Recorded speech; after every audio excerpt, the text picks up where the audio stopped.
अस्सलामुअलैकुम dear viewers, मैं हूं शराफत अफजल। आज एक नए लेक्चर के साथ हाजिर खिदमत हूं। इस लेक्चर से पहले हमने बेसिकली ये जो इससे पहले प्रोग्राम किया उसमें हमने सप्लाई कर्व के बारे में पढ़ा है कि सप्लाई कर्व क्या होती है, लॉ ऑफ सप्लाई क्या होती है और उसकी डिफरेंट अजम्पशंस के बारे में डिटर्मिनेंट्स पढ़े हैं कि कौन कौन से अवामिल होते हैं जिस पर सप्लाई कर्व डिपेंड करती है।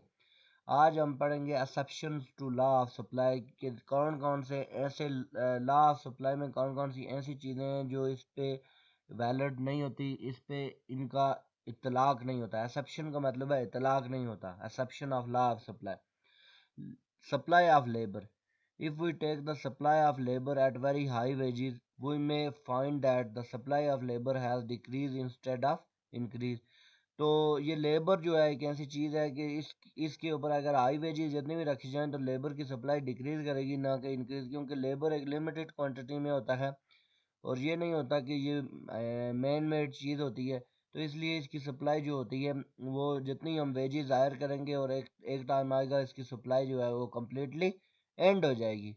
एग्रीकल्चर प्रोडक्ट में देखें, एग्रीकल्चर प्रोडक्ट भी एक सर्टन लेवल तक प्रोड्यूस की जाती है। अगर इससे ज़्यादा इनको बिहाइंड दिस लिमिट प्रोड्यूस करेंगे तो उसकी वजह से क्या होगा कि ओवरऑल मार्केट में इसकी प्राइस गिर जाएगी। प्राइस गिर जाएगी तो उसकी वजह से जो हमारे फार्मर होंगे जो गुड्स एंड सर्विसेज प्रोड्यूस कर रहे हैं एग्रीकल्चर से, उनको इस चीज़ का रेवेन्यू कम मिलेगा जिसकी वजह से उनको लॉस होगा। तो लिखा हुआ since the production of agriculture product can not be increase behind the certain limit the supply can not be increase behind this limit even on the increase their price.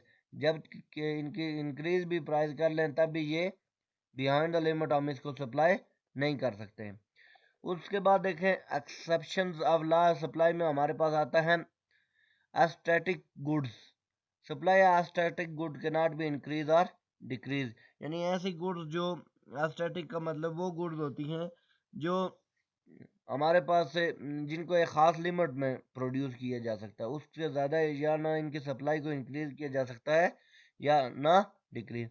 Goods of auctions, auction का मतलब होता है जिससे बोली लगती है। The supply of auction is limited such as के not neither be increase और नॉट डिक्रीज, यानी वो गुड्स जो ऑक्शन के तौर पे बनती हैं जिनकी बोली लगाई जाती है, अगर उन गुड की भी ना हो तो सप्लाई को डिक्रीज किया जा सकता है और ना ज़्यादा इंक्रीज।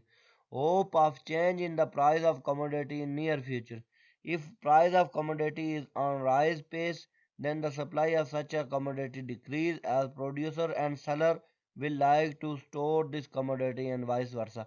तो जिन कमोडिटीज़ की सप्लाई हम कहते हैं कि नेचर में नियर फ्यूचर में क्या होगी, उनकी प्राइस इंक्रीज होगी तो उसके लिए क्या करते हैं कंज्यूमर जो प्रोड्यूसर होता है उसकी सप्लाई को कम कर देता है और सेलर भी उसको बेचते नहीं है बल्कि उसकी सप्लाई को डिक्रीज कर देते हैं, उस गुड को स्टोर कर लेते हैं जिसकी वजह से उसकी सप्लाई शॉर्टेज हो जाती है एंड वाइस वर्सा। अब देखें दो तरह की सप्लाई कर्व होती है, expansion and construction of supply curve. Expansion का क्या मतलब होता है, जिसको कहते हैं हम इसको ये भी कह सकते हैं खिंचाव, उर्दू में खिंचाव। और कंट्रक्शन क्या किसको कहते हैं, जिसमें उर्दू में इसको कहते हैं सुकड़ाव, सुकड़ जाना। जैसा इलास्टिसिटी होती है, जैसा एक रबड़ होती है, रबड़ को आप खींचते जब आप फोर्स लगाएंगे तो वो खींच जाएगी, तो इसका मतलब है वो एक्सटेंशन हो गई। जब उस रबड़ को आप छोड़ेंगे तो वो वापस अपनी असली हालत में आ जाए तो वो कंट्रक्शन। तो देखें डियर व्यूअर्स फर्स्ट स्लाइड में एक्सपेंशन का मतलब क्वांटिटी ऑफ सप्लाई इंक्रीज होगी तो प्राइस भी इंक्रीज होगी।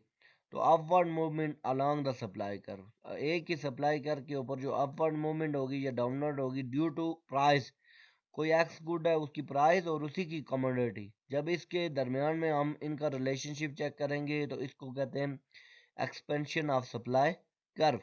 और ये डियर स्टूडेंट ये भी बहुत इंपॉर्टेंट टॉपिक है, आपको पेपर में आ सकता है कि अलोंग द कर्व और पैरेलल शिफ्टिंग में क्या डिफरेंस होता है।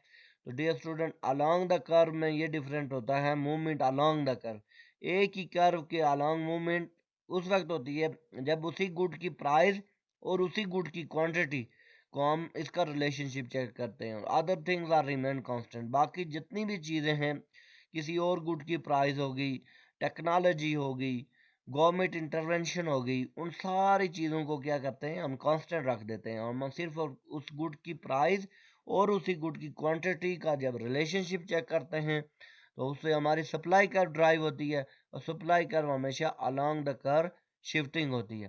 कंट्रैक्शन में देखें, जब हमारे पास क्वांटिटी ऑफ सप्लाई कम होगी तो प्राइस भी कम होगी। ये डिमांड लिखा हुआ है, सप्लाई है, तो downward movement along the supply curve, ये डाउनवर्ड मूवमेंट होगी, और एक्सपेंशन में अपवर्ड मूवमेंट होगी।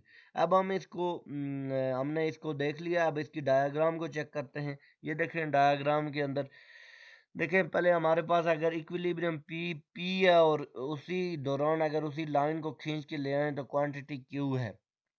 अब हुआ क्या कि अगर हम अपवर्ड, ये देखें जो आपके पास से वर्टिकल एक्सिस पे प्राइस आ रही है और हॉरिजॉन्टल एक्सिस पे क्वांटिटी ऑफ सप्लाई आ रही है, अगर प्राइस पी से पी प्राइम की तरफ ऊपर की तरफ बढ़ती है तो वो रेड एरो शो कर रहा है कि ऊपर की तरफ ये अलोंग द कर्व शिफ्ट हो रहा है due to price and quantity of supply.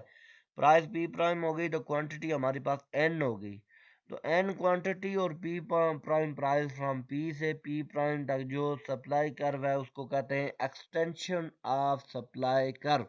Extension का मतलब है फैलाव, फैलना, सप्लाई कर्व का फैलना, रसद का फैलना। अगर वही क्वांटिटी हमारे पास क्यू है और प्राइस पी है, तो अब प्राइस पी से पी प्राइम डबल प्राइम हो गई, वो नीचे आ गई, और जो क्वांटिटी ऑफ सप्लाई है वो एल हो गई, तो उसकी वजह से देखें कि रेड एरो जो है वो डाउनवर्ड शिफ्ट शो हो रहा है, और इस डाउनवर्ड को कहते हैं extension, contraction of supply curve. इसको क्या कहते हैं? Contraction of supply curve. अब देखें इंक्रीज और डिक्रीज इन सप्लाई। इंक्रीज क्या होगी? क्वांटिटी सप्लाई इंक्रीज होगी at all prices due to change other factors, rightward shift. वहाँ पे पहले हमने पढ़ा कॉन्ट्रैक्शन और एक्सटेंशन का कॉन्सेप्ट, जिसमें हमारे पास उसी गुड की प्राइस थी और उसी गुड की क्वांटिटी सप्लाई थी, और उनका दरमियान आपस में रिलेशनशिप चेक किया तो हमारे पास कॉन्ट्रैक्शन और एक्सपेंशन ऑफ सप्लाई कर्व आ रहे थे। अब हमारे पास इंक्रीज और डिक्रीज द सप्लाई कर्व, अब हम उसकी जो प्राइस है ना उसको कांस्टेंट रख देंगे। अब हम बाकी अदर देन प्राइस उसकी जो फैक्टर को छेड़ेंगे, तो उसकी वजह से यह supply curve rightward shift होगी, और supply decrease all the price को कांस्टेंट रख के बाकी फैक्टर, तो ये supply curve leftward shift होगी। As we see the diagram. अब देखें इंक्रीज द सप्लाई कर्व, यानी कोई टेक्नोलॉजी इंक्रीज हो गई है, कोई एडवांसमेंट, टेक्नोलॉजिकल एडवांसमेंट आ गई है। वो जो अदर डिटर्मिनेंट थे इंस्टेड ऑफ प्राइस, तो मसलन किसी दूसरी गुड की प्राइस कम हो गई है या बढ़ गई है, तो उसकी वजह से अगर प्राइस कम हो गई है, टेक्नोलॉजी इंप्रूव हो गई है, तो हमारी सप्लाई कर्व इंक्रीज होती है from S to S prime, S to S prime. ये देखें जो हमारे पास लेफ्ट वर्ड ग्राफ है वो शो कर रहा है हॉरिजॉन्टल साइड पे क्वांटिटी ऑफ सप्लाई है और वर्टिकल साइड पे प्राइस है, तो ये ग्राफ शो कर रहा है तो एस टू एस प्राइम की तरफ हम आगे की तरफ बढ़ रहे हैं।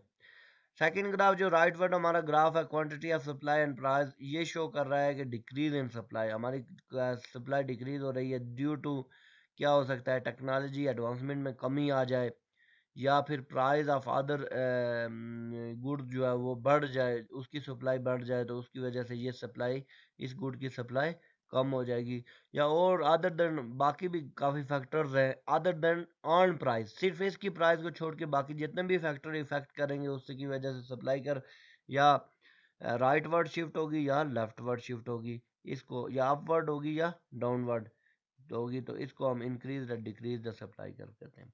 Thank you so much for listening my video. I hope this video is good for you and मुझे उम्मीद है कि आपको ये वीडियो अच्छी लगी होगी। अगर इससे रिलेटेड कोई कमेंट्स है, you can ask me any time, any place.